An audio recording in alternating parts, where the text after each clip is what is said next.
runa oi mo an lenge an sa de in khom pui an chiak to lai ve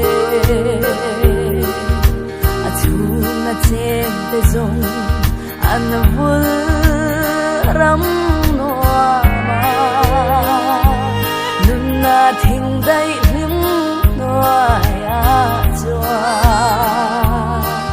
han chu kan nuam ve min dang ri si amo sayon khapui ingai ni abang lo ve kan vul hum tu mel chue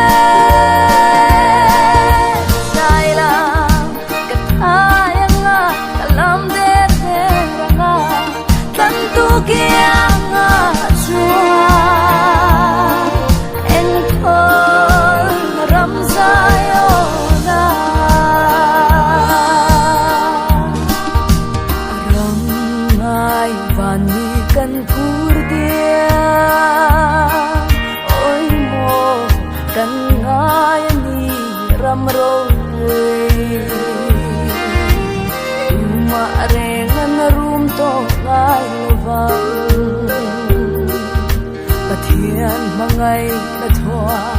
van ram sang tu ten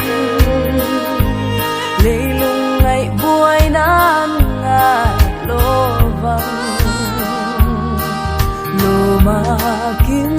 to ang en ma kan ngai lo vang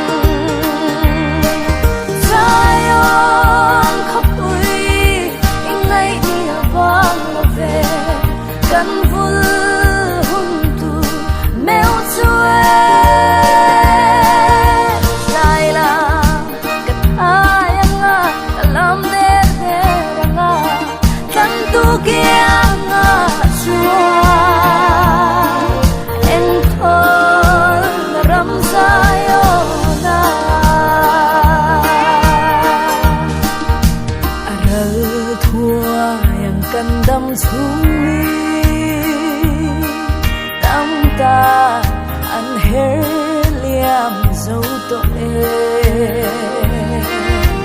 kan khua jin kong kan zo to phunin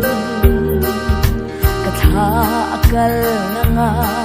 khar tung sonin oi kong khar moi han lu to turin ro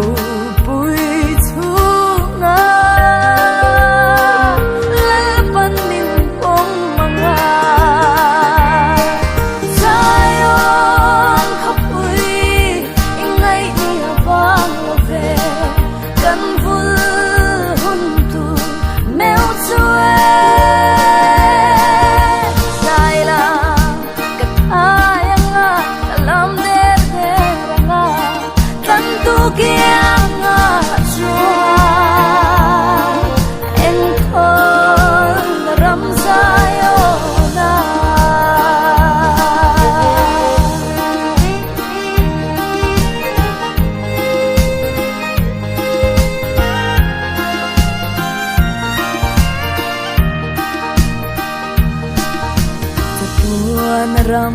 môi kan pan me ke kan ho adai to e la runa ram ma zong kan dam thei lo ve ta tuan khowa na ram ngai ni abang